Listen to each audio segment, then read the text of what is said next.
warahmatullahi wabarakatuh. Perkenalkan, kami calon guru penggerak angkatan ke-10 Kabupaten Donggala. Bersama saya Hamdan Ali, asal sekolah dari SMP Negeri 4 Sojol, dan rekan saya di sebelah kanan, Saya Nuris Iskandar dari SMA Negeri 1 Sojol. dan rekan saya sebelah kiri. Saya Nur Rahma, asal sekolah SMA Negeri 1 Sojol. Baiklah, pada kali ini kami akan melaksanakan tugas demonstrasi kontekstual terkait dengan modul 2.3, yaitu coaching supervisi akademik. Selamat menyaksikan. Oke, assalamualaikum warahmatullahi wabarakatuh, Bu Nuris. Waalaikumsalam, Pak Hamdan. Apa kabar hari ini? Alhamdulillah, kabar baik, Pak. Bapak, apa kabar? Oh, alhamdulillah, baik. Begini Bu Nuris ya, jadi pada hari ini Bu Nuris akan melaksanakan sesi coaching ya.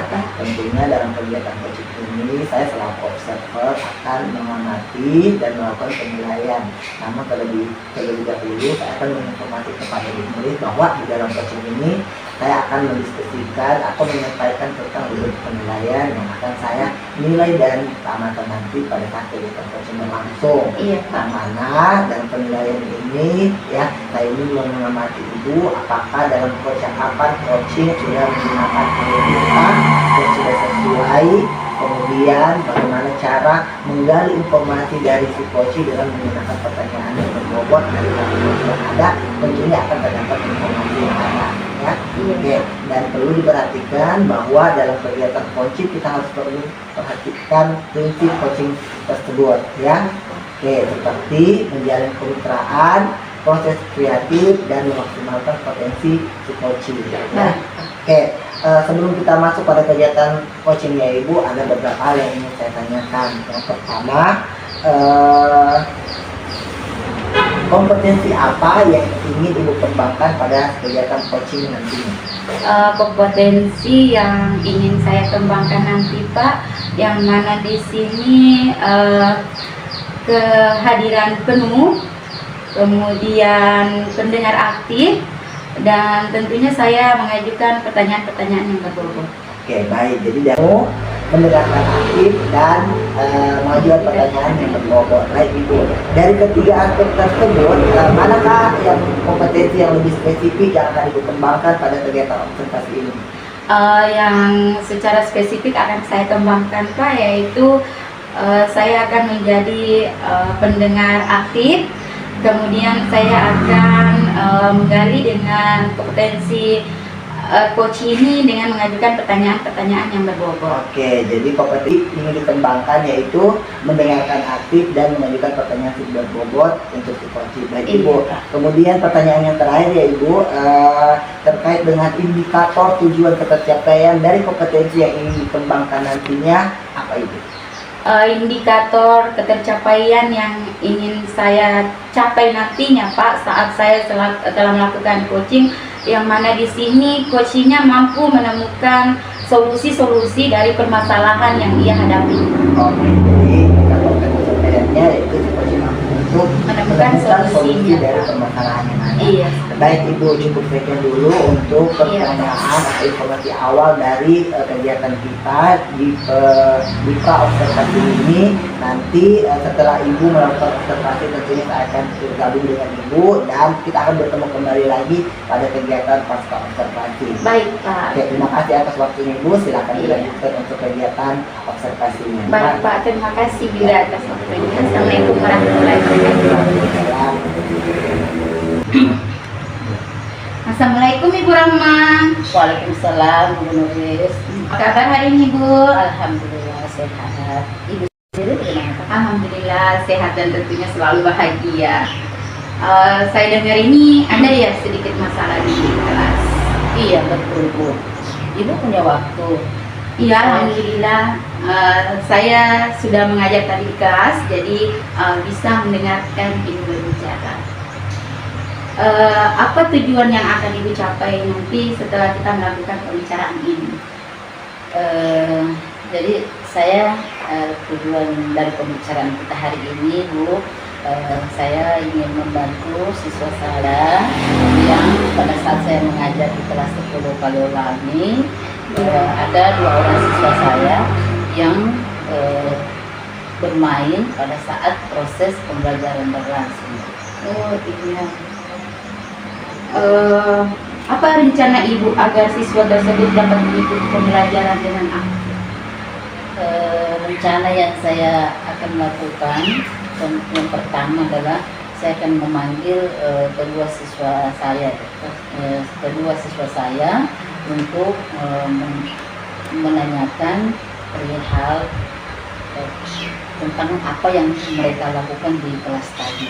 Oh iya, jadi sehingga mereka bisa aktif ya di dalam kelasnya itu. Ada ide lain Bu yang akan Ibu lakukan lagi di dalam pembelajarannya Ibu? Iya, setelah saya melakukan follow up dengan siswa tadi, saya menemukan jawaban dari mereka. Ternyata alasan mereka tidak serius atau bermain dalam pembelajaran tadi, rupanya mereka tidak senang dengan kelompok yang saya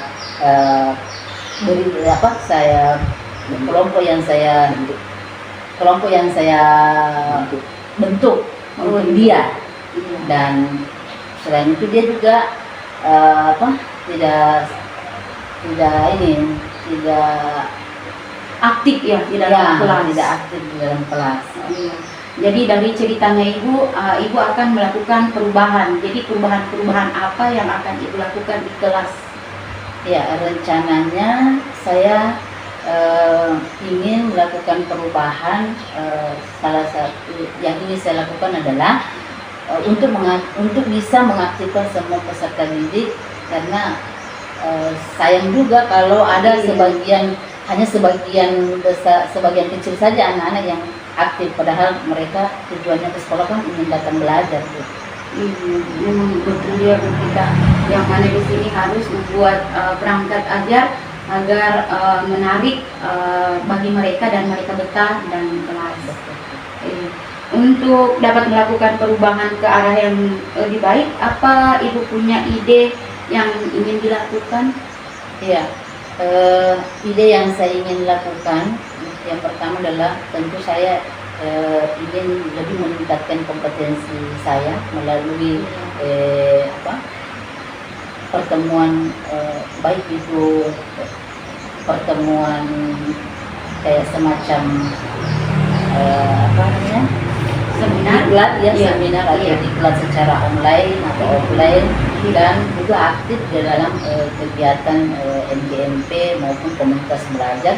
Dan yang terpenting lagi yaitu berkolaborasi dengan teman yang ada di sekolah yang sudah lebih dahulu menggunakan media-media pembelajaran yang menarik. Iya, bagus ya Bu. Jadi dengan melakukan kolaborasi dengan teman sejawat, Ibu saling sharing, jadi ada tambahan-tambahan media pembelajaran. Mungkin mereka punya media pembelajaran yang baik, bisa berbagi dengan Ibu lagi. Sangat bagus idenya ya Bu. Jadi langkah pertama yang akan Ibu lakukan untuk melakukan ide rencananya Ibu ini apa ya? Yang pertama yang akan saya lakukan mungkin yang lebih mudah itu adalah berkolaborasi dengan teman, karena ini saya sudah bersentuhan langsung dengan teman di sekolah. Nah, kemudian di samping itu juga ada MGMP atau komunitas belajar yang sudah kami lakukan di sekolah kami, yaitu setiap bulan berjalan. Jadi ada komunitas belajar dari sekolah. Bagaimana Ibu akan mengukur keberhasilan dari perubahan yang Ibu lakukan ini? Adapun cara saya mengukur keberhasilan dari apa yang sudah saya lakukan, perubahan yang saya lakukan di sekolah itu adalah yang pertama keaktifan siswa di kelas, kemudian dari keaktifan itu tentu berbanding lurus dengan prestasi yang dia dapatkan, seperti itu.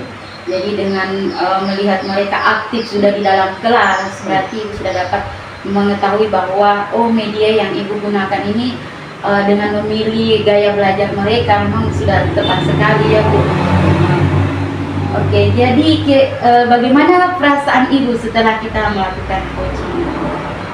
Alhamdulillah saya merasa senang karena yang awalnya saya bingung, saya mesti harus bagaimana supaya saya bisa mengaktifkan peserta didik saya dengan melalui perbincangan seri-seri seperti ini.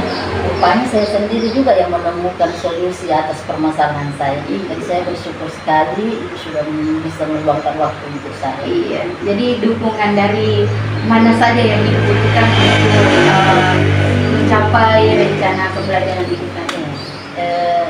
Dukungan yang saya butuhkan dalam melakukan perubahan di sekolah, khususnya perubahan pembelajaran saya adalah tentu adalah siswa, rekan-rekan guru di sekolah dan kepala sekolah, atau lebih umum lagi semua warga sekolah lah. Iya, betul sekali ya Bu, dengan adanya kerjasama dengan semua warga sekolah, kita dapat mengembangkan lagi peserta didiknya kita. Baik Bu, jadi Ibu juga sudah merasa senang dan menemukan sendiri masalah solusi-solusi dari masalahnya Ibu. Jadi saya rasa cukup sekian pertemuan hari ini. Semoga dapat Ibu terapkan di kelas nantinya ya.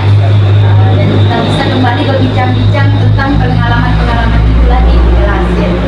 Terima kasih ya Bu Rama untuk kesempatan hari ini. Saya akhiri, cukup sekian. Assalamualaikum warahmatullahi wabarakatuh. Waalaikumsalam warahmatullahi wabarakatuh. Mari Ibu. Mari.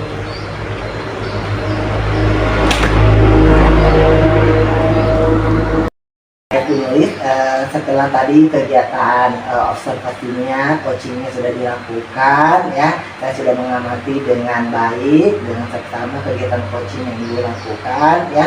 Bagaimana perasaan Ibu pada saat melakukan coaching tadi? Lega dan senang tentunya, yang mana bisa saling sharing dan membantu teman coaching dalam menemukan solusi permasalahannya. Jadi dari kegiatan coaching tadi ada beberapa hal yang saya tangkap, yang saya catat di sini. Yang pertama, Ibu sudah melakukan kegiatan coaching, percakapannya sesuai dengan alur tirta, yaitu tujuan, identifikasi masalah, kemudian rumusan dan tanggung jawab. Dan Ibu sudah juga berusaha untuk menggali potensi coaching melalui pertanyaan berbobot dan melakukan kegiatan tersebut dengan proses mendengarkan aktif dengan lebih baik, dengan baik. Iya. Oke Ibu, ada beberapa hal yang ingin saya tanyakan kepada Ibu terkait kegiatan yang sudah Ibu lakukan tadi. Yang pertama adalah hal apa yang sudah Ibu lakukan pada saat kegiatan coaching tadi? Hal yang saya lakukan tadi nih Pak, saat melakukan coaching, saya menggali kompetensi yang dimiliki oleh coaching, yang mana saya melakukan pertanyaan-pertanyaan yang berbobot tentunya, sehingga dia memaparkan sendiri kejadian-kejadian dan masalah yang dihadapi di kelas, dan menemukan sendiri solusinya, apa yang akan atau tindakan-tindakan yang ia lakukan di kelas.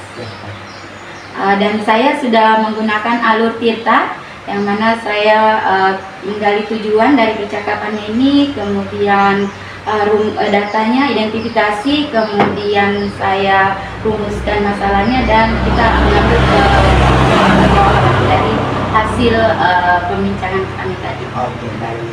Berikutnya, kompetensi apa lagi yang ingin Ibu kembangkan terkait dengan kegiatan coaching pada masa berikutnya? Untuk kedepannya Pak, saya akan meningkatkan lagi kemampuan saya dalam menggali kompetensi yang dimiliki oleh coaching, yang mana saya akan lebih memahami lagi yang mana pertanyaan-pertanyaan yang berbobot. Kemudian saya juga akan meningkatkan kemampuan saya menggunakan alur tirta. Jadi kompetensi yang ingin ditambahkan lagi pada coaching berikutnya adalah penggunaan alur tirta dan penggunaan pertanyaan yang berbobot. Baik Ibu, terima kasih lagi kembali atas waktu yang sudah Ibu berikan. Saya rasa cukup untuk kegiatan pasca observasi kita. Terima kasih banyak atas waktunya. Assalamualaikum warahmatullahi wabarakatuh. Waalaikumsalam warahmatullahi wabarakatuh.